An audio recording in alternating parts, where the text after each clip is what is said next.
የኢየሱስ ክርስቶስ የልደት ታሪክ። ከዓመታት በፊት ሄሮድስ የአይሁድ ንጉሥ በነበረበት ዘመን እግዚአብሔር መልአኩ ገብርኤልን ወደ ገሊላ ናዝሬት ላከ። መልአኩ ገብርኤል ወደ ድንግል ማርያም መጥቶ ልጅ እንደምትወልድ ከእግዚአብሔር የተላከውን መልእክት ይነግራታል።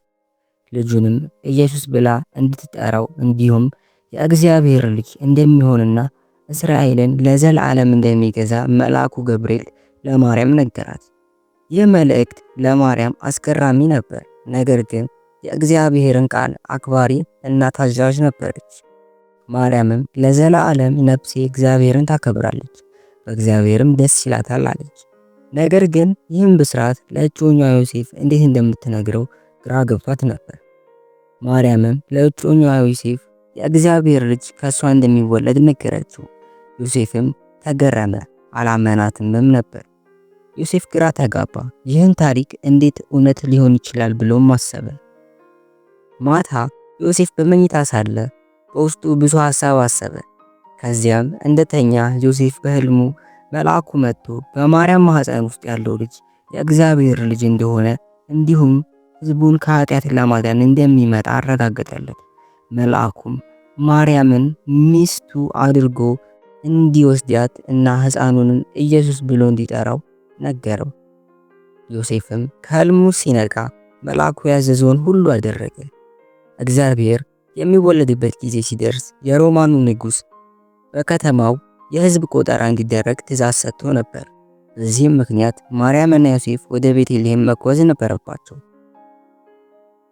ዮሴፍ ነፍሰ ጡሯን ማርያምን ይዞ ለብዙ ቀናት በአህያ ላይ ተጓዙ። ለማርያም ቀላል ጉዞ አልነበረም።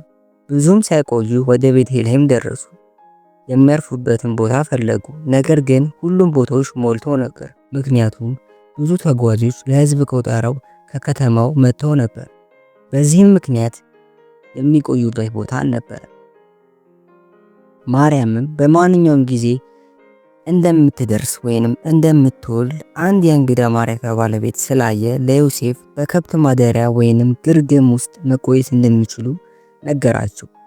ዮሴፍ እና ማርያም በከብት ማደሪያ ውስጥ ባለው ጭድ ላይ ተቀመጡ፣ እንዲሁም ማደሪያ ውስጥ ባሉት እንስሳትም ተከበቡ። ብዙም ሳይቆይ ማርያም ምጥ ያዛት። እናም እንስሳቱ በተገኙበት ስፍራ ማርያም ኢየሱስን ወለደች። ኢየሱስ በቤተልሔም በከብት ማደሪያ ተወለደ። ሕፃን ኢየሱስ በከብቶቹ ማደሪያ ውስጥ ተቀምጦ ነበር። ኢየሱስ በተወለደ ጊዜ በሰማይ ላይ አዲስ ደማቅ ኮከብ ታየ። በዚህም ጊዜ በአካባቢው ሜዳ ላይ በጎቻቸውን ሲጠብቁ የነበሩ 3 እረኞች መልአኩ ታያቸው። መልአኩ በቤተልሔም የአዳኙ የኢየሱስን ልደት የምስራች አበሰራቸው። እረኞቹ በሰማይ ላይ የሚያበራ ኮከብ አዩ። ከዚያም እረኞቹ ወዲያውኑ የሚያበራውን ኮከብ መከተል ጀመሩ። ኮከቡ ወደ ሕፃኑ ኢየሱስ መራቸው። ኮከቡም ኢየሱስ ወደ ተወለደበት ቦታ ሲደርስ ከቤቱ በላይ አረፈ። ወደ ግርግሙም ገቡ። ኢየሱስ በግርግሙ ውስጥ ተቀምጧል። እረኞቹ ተንበርክከው ሰገዱለት፣ ወርቅ፣ ዕጣንና ከርቤም ሰጡት። የእግዚአብሔር ልጅ የሰው ልጅን ለማዳን ከድንግል ማርያም ተወለደ። በየዓመቱ በገና ወቅት የኢየሱስ ክርስቶስ ልደት ይከበራል። እንኳን አደረሳችሁ።